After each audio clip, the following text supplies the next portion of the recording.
Las grandes batallas de la Guerra Civil Española.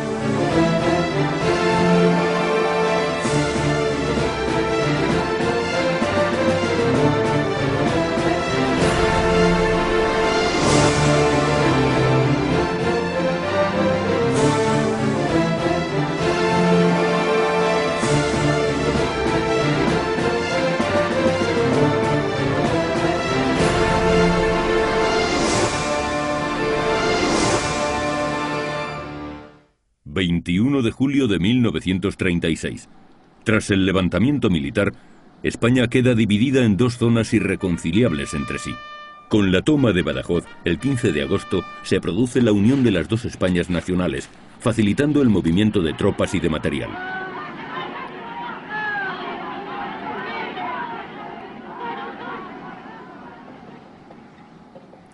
Las tropas de África atraviesan el estrecho de Gibraltar entre agosto y octubre. El puente aéreo y los convoyes marítimos resultan un éxito para los nacionales, que toman la iniciativa en el sur, en una de las acciones militares más importantes de la guerra. Los 19 aviones de transporte Junker 52 enviados por Alemania a Franco permiten dar otra dimensión al puente aéreo.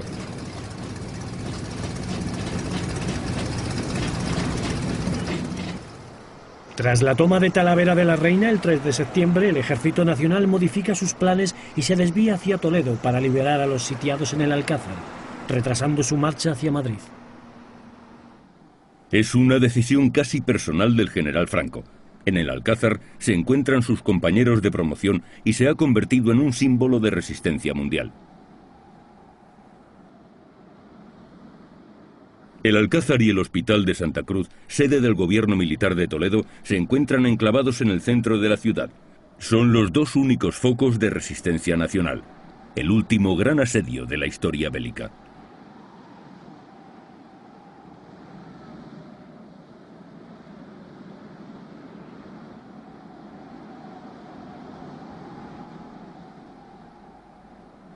El resto de la ciudad y toda la provincia se mantienen fieles a la República.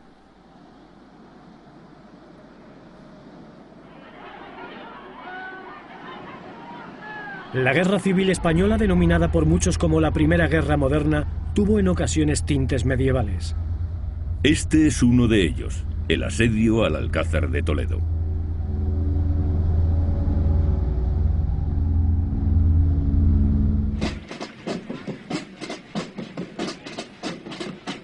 La batalla de Toledo, el gran asedio del siglo XX. Últimos días de julio de 1936. Toledo. Tras el alzamiento militar del 18 de julio de 1936, Toledo y su provincia se mantienen fieles a la República, excepto un foco de resistencia, el Alcázar. Se encuentra en el centro de la ciudad, en lo alto de una colina, lo que le permite una buena defensa y vigilancia de los alrededores. El coronel Moscardó, ante los excepcionales acontecimientos, se hace cargo de la comandancia militar de la plaza. De los pueblos cercanos y de la propia ciudad, milicianos, mujeres y soldados se arman para tomar la ciudad. Amanece el 21 de julio de 1936. Mientras las calles de Toledo están siendo tomadas por los milicianos, los soldados nacionales, atrincherados en el Alcázar, proclaman el estado de guerra.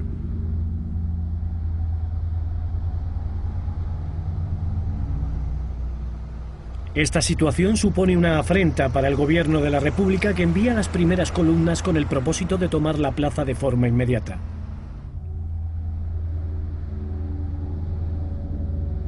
El Alcázar está a tan solo 70 kilómetros de Madrid y el gobierno de la República moviliza a todos los efectivos posibles. Milicianos, guardias de asalto y soldados regulares viajan a Toledo para acabar con el foco de resistencia. Columnas de refuerzo con guarnición en Madrid parten hacia Toledo.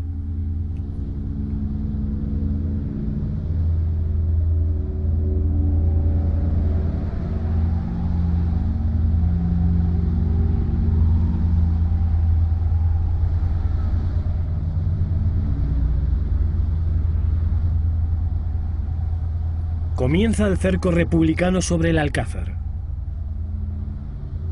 Camiones y coches particulares atestados de milicianos madrileños salen al alba rumbo a Toledo con entusiasmo desigual. Unos desconocedores de los rigores de la guerra y llenos de fervor revolucionario. Otros conscientes de que pueden no regresar.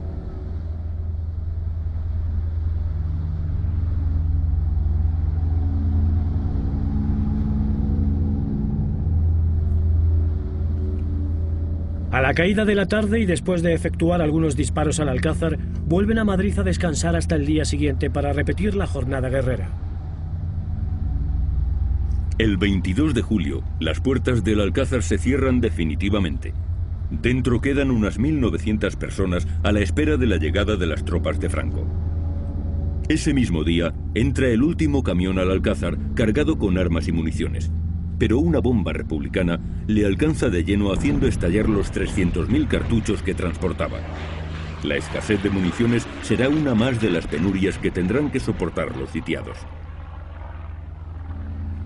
Comienzan los hostigamientos artilleros sobre el edificio. Cargas de artillería, día sí y día también, para acabar con la obstinada resistencia dentro de los muros del Alcázar, que no puede durar mucho tiempo.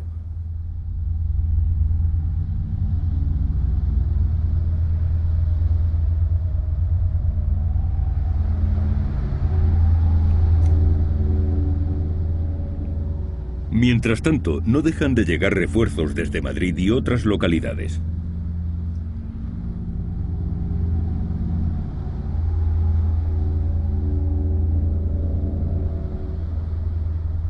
El primer combate se produce el 22 de julio ante los ojos de decenas de periodistas y reporteros gráficos. El asedio es total. Los milicianos atacan el edificio desde las calles adyacentes, tejados colindantes al edificio, azoteas, terrazas, pero la defensa es tenaz. El primer ataque fracasa completamente y se hace evidente que la caída del Alcázar no va a ser todo lo rápida y sencilla que se ha previsto. Tropas fieles a la República, milicianos y milicianas, se preparan para viajar a Toledo y acabar con la resistencia dentro de la fortaleza. La euforia revolucionaria hace que se alisten miles de ciudadanos de Madrid, más conocidos como caciques del fusil, para combatir a los sitiados.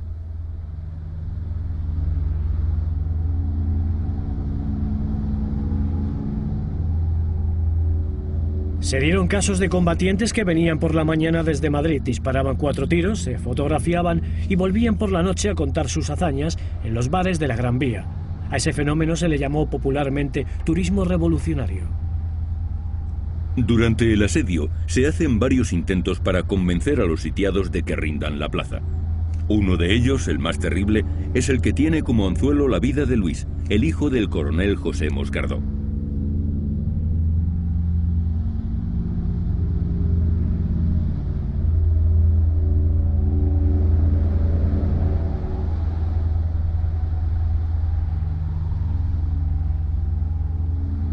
El 23 de julio llaman por teléfono al Alcázar para informar al coronel Moscardó que han detenido a su hijo. Si no rinde el Alcázar en menos de 10 horas, lo matarán. Puede ahorrarse el plazo que me ha dado y fusilar a mi hijo. El Alcázar no se rendirá jamás. Moscardó le pide entonces a su hijo que encomiende su alma a Dios y que muera valerosamente. Dice la leyenda que Moscardó pudo oír por teléfono el disparo que acabaría con la vida de su hijo. En realidad, Luis Moscardó muere el 23 de agosto, ejecutado junto a otros presos como represalia por un supuesto bombardeo nacional. El asedio cobra dimensiones épicas a mediados de agosto, cuando los bombardeos sobre la plaza se intensifican de manera extraordinaria. Poco a poco se van desmoronando las torres del Alcázar, una auténtica fortaleza construida sobre una roca de granito. Sus defensores, pese a los envites de la artillería republicana, no rinden sus posiciones. Y un avión nacional, burlando la vigilancia, deja caer un mensaje de Franco en el Alcázar, prometiendo su pronta liberación. Pero el reducto nacional se va estrechando.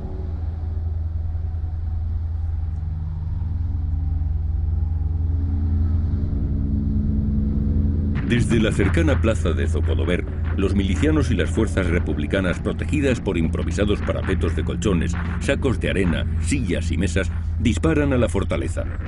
Fuego aéreo, artillero, fusilero e incendios con latas de gasolina y granadas son permanentes para abrir alguna brecha en los gruesos muros del edificio.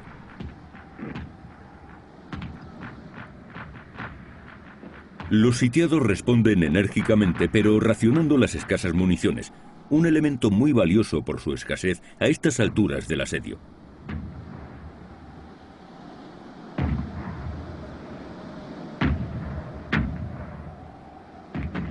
Los vecinos de Toledo se refugian en sus casas. La ciudad se queda muda y su aspecto es fantasmal cuando los aviones republicanos comienzan a bombardear el Alcázar y los edificios cercanos a la fortaleza.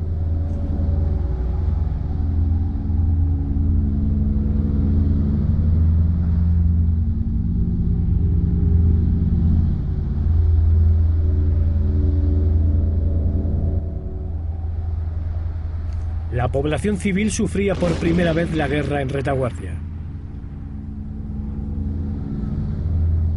Dentro del Alcázar, las mujeres y los niños viven en los sótanos de la fortaleza, a salvo del fuego enemigo.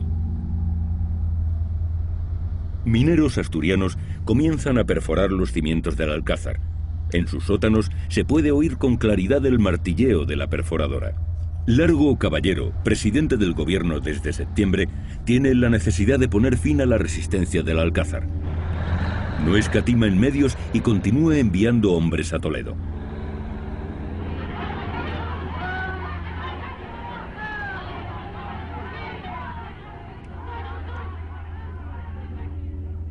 También se desplazan desde Madrid las tropas comandadas por el general Riquelme con el único objetivo de rendir el Alcázar. No hay tregua para los sitiados. Mientras han terminado de refugiarse en el Alcázar los hombres parapetados en el Hospital de Santa Cruz, sede del gobierno militar, tomado por la Guardia de Asalto. Los nacionales solo cuentan ya con un reducto, el Alcázar. El capitán nacional Vela Hidalgo se convierte en un experto en burlar la vigilancia nocturna de los milicianos apostados fuera del edificio.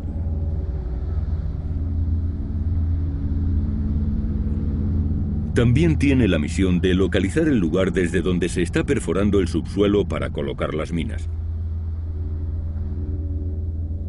Lleva a cabo incursiones clandestinas por los barrios cercanos al Alcázar en busca de comida, agua o armas, casi siempre con éxito.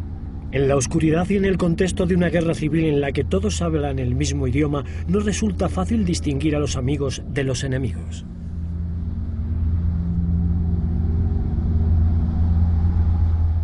Cada vez que se prepara una incursión, se organiza una maniobra de distracción en la parte opuesta del Alcázar para engañar a los milicianos. El 6 de septiembre se confirma que el equipo de perforación llegará a los cimientos del Alcázar en pocos días. Los republicanos podrán volar entonces el edificio. Se trabaja deprisa, saben que las tropas nacionales están acercándose a Toledo. En el exterior se intensifican los ataques de artillería contra el edificio. Las tropas de Franco han tomado Talavera y se dirigen a Toledo. Es vital para los republicanos tomar el Alcázar cuanto antes. El 9 de septiembre, el comandante Rojo entra dentro de la fortaleza. Tiene una hora de plazo para negociar la rendición, durante la cual calla la artillería. Los sitiados rechazan la propuesta. Tras una corta charla con Moscardó, compañero de carrera y amigo, Rojo se despide de él vaciando su pitillera sobre la mesa del coronel nacional.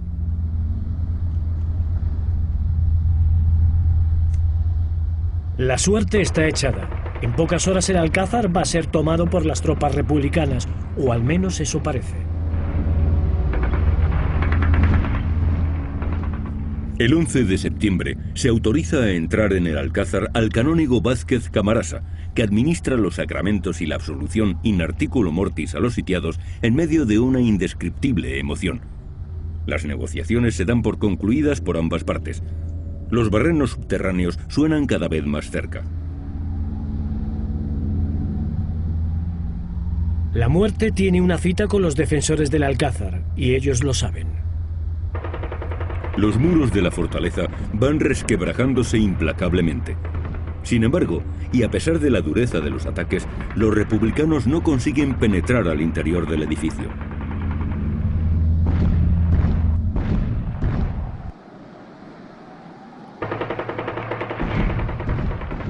Los sitiados, además de repeler todos los ataques, mantienen también una lucha contra el tiempo.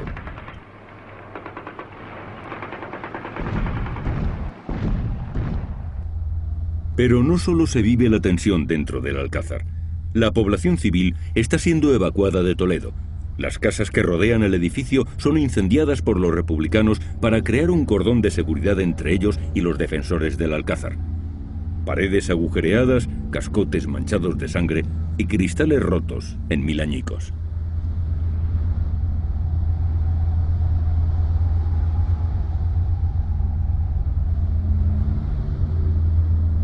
Los milicianos y las fuerzas leales a la República pugnan por entrar en el Alcázar, pero los sitiados se lo impiden una y otra vez.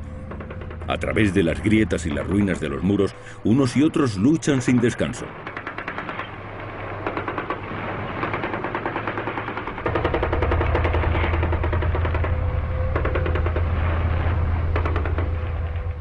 Antes de continuar la marcha hacia Madrid, Franco ordena el desvío hacia Toledo para liberar a los sitiados.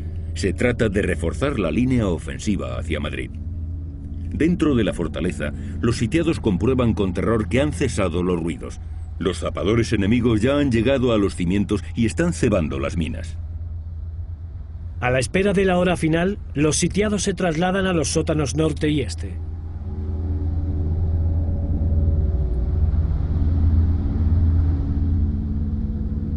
En las entrañas de la tierra acaban de colocar 3 minas. El 18 de septiembre es el día previsto para volar el Alcázar. Desde Madrid se desplazan corresponsales de prensa, muchos curiosos y altos cargos del gobierno.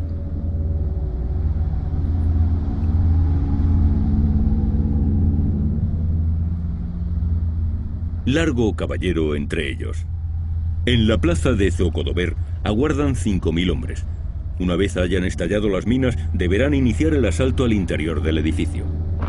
A las 6 de la mañana, 2 minas de 2.500 kilos de trilita cada una hacen explosión. Las piedras saltan por los aires. Los muros de la fortaleza se derrumban y el humo negro lo tapa todo. Despacio van saliendo los soldados republicanos de sus parapetos para iniciar el asalto final a las ruinas.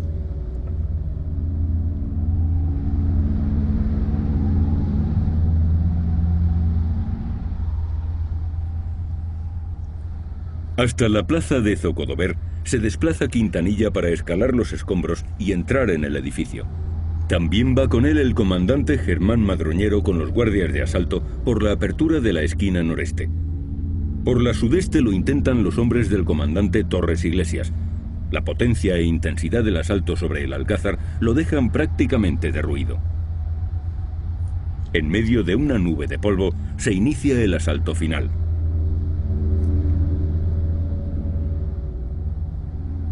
Pese a la potencia de las minas, las bajas causadas por estas entre los defensores se reducen a 4 combatientes.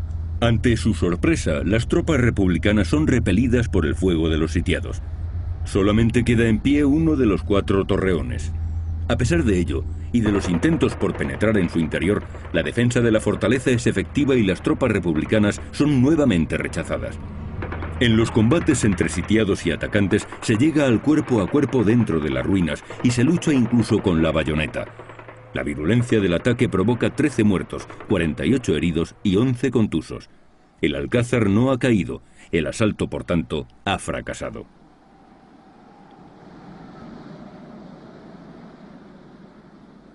Y entre tanta muerte y desolación se da una paradoja. Ha nacido una niña dentro del Alcázar. Aún así, las fuerzas republicanas siguen concentrándose alrededor de lo que queda del edificio. La mujer ejerce también un papel protagonista en la lucha por la toma del Alcázar. Los sitiados no pueden utilizar la radio e ignoran que las tropas nacionales se encuentran muy cerca de Toledo. La aviación republicana ha bombardeado varias veces el Alcázar, errando la puntería, cayendo algunas bombas sobre su propio terreno y provocando muertos entre sus hombres. Pese a todo, los sitiados resisten.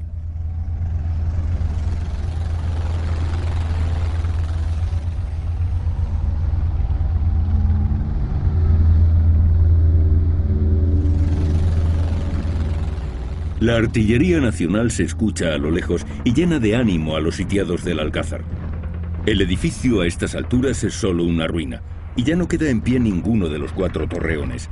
Pero las noticias les dan fuerza, pese a la embestida del exterior y a la desnutrición que sufren los sitiados, porque saben que Franco va a liberarlos.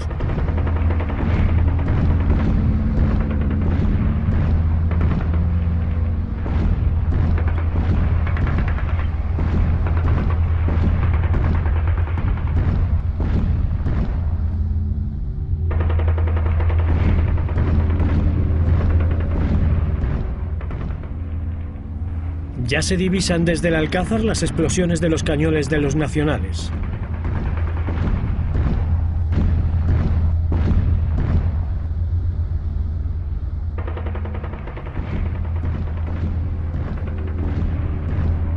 Ante la llegada inminente de las tropas de Franco, el asedio se intensifica. Los milicianos han derrochado demasiado tiempo, energía y munición en el intento de capturar una fortaleza que no ofrece ninguna importancia estratégica.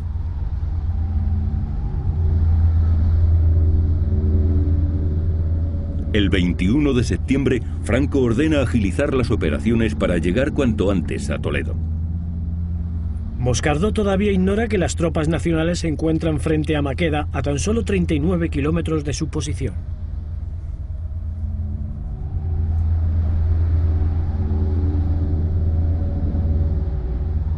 El 23 de septiembre, los republicanos intentan incendiar el Alcázar lanzando 20.000 litros de gasolina seguidos de una lluvia de granadas.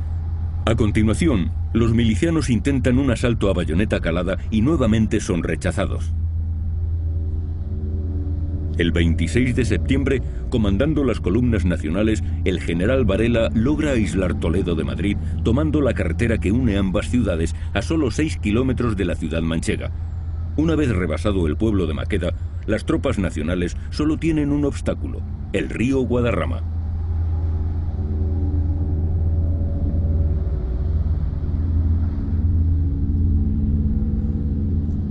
Gracias a la energía del acumulador de un camión, los sitiados consiguen oír en una emisora de radio portuguesa que una columna nacional ha rebasado Torrijos y está a las afueras de Toledo. Varela y las tropas nacionales están cada vez más cerca.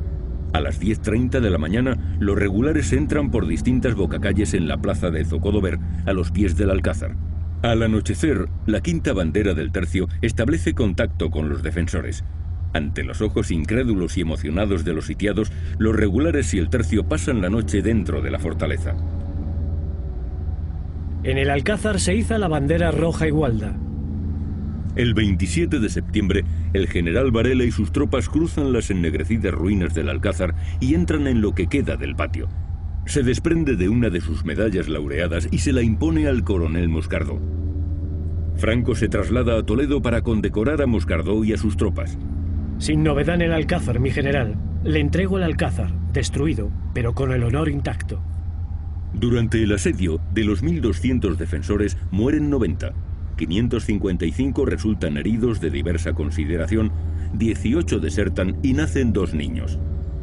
Se arrojan sobre el Alcázar 11.800 proyectiles de diferentes calibres, 1.500 bombas de mano y 2.000 cargas explosivas. Se suceden 30 ataques aéreos con 500 bombas, se realizan 8 asaltos y se colocan 3 minas.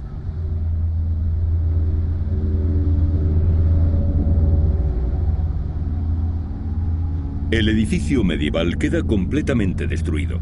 El asedio fallido tuvo un coste para la República de más de $1 millón y unos 3.000 milicianos muertos en el intento de tomar el Alcázar.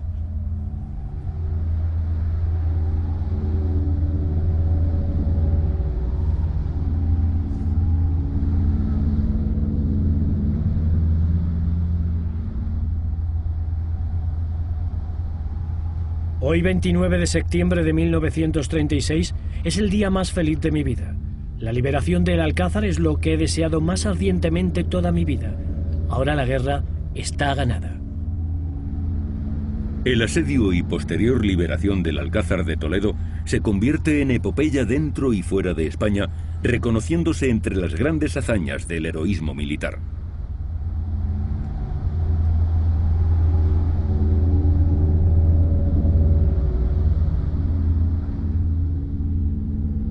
72 días resistiendo el asalto de más de 15.000 milicianos, 2 grandes minas y continuos bombardeos desde el aire hasta que el Alcázar es prácticamente demolido.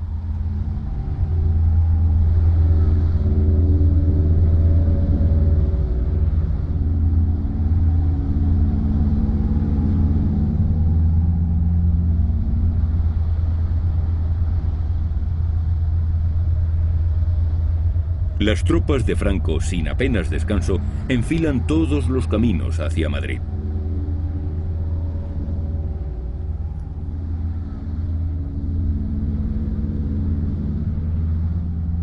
La capital de España se prepara para la embestida de las tropas nacionales y también para acoger a los miles de refugiados que llegan de pueblos próximos de Toledo, Extremadura y Andalucía.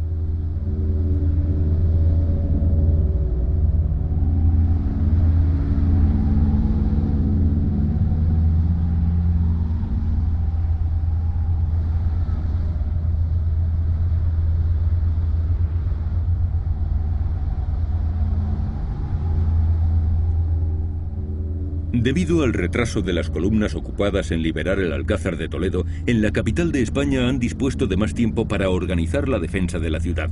La maquinaria de propaganda de guerra no se para. Los hombres en edad de luchar deben alistarse en las oficinas de reclutamiento. El resto, mujeres, niños y ancianos, deben ayudar a fortificar Madrid levantando barricadas, cavando zanjas y preparando la ciudad ante el inminente ataque. A los refugiados de Extremadura y Toledo, que llenan las plazas y calles de la capital, se les están uniendo gentes que huyen de los pueblos cercanos del sur de Madrid. Muchos de estos nuevos madrileños van a jugar un papel importantísimo en la defensa de Madrid.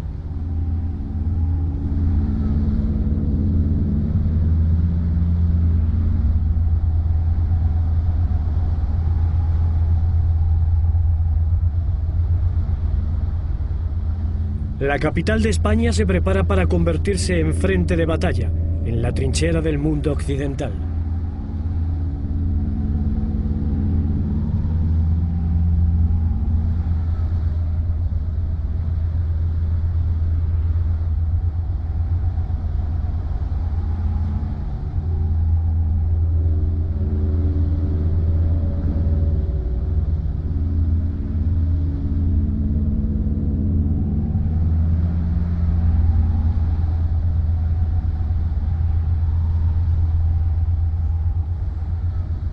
Se van concentrando en Madrid y sus inmediaciones todas las fuerzas republicanas para la defensa de la ciudad.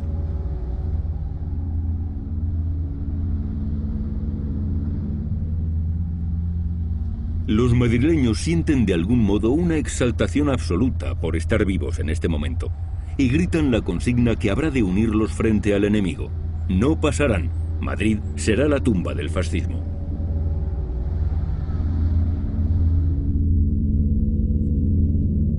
Civiles y militares se preparan para el inminente ataque nacional.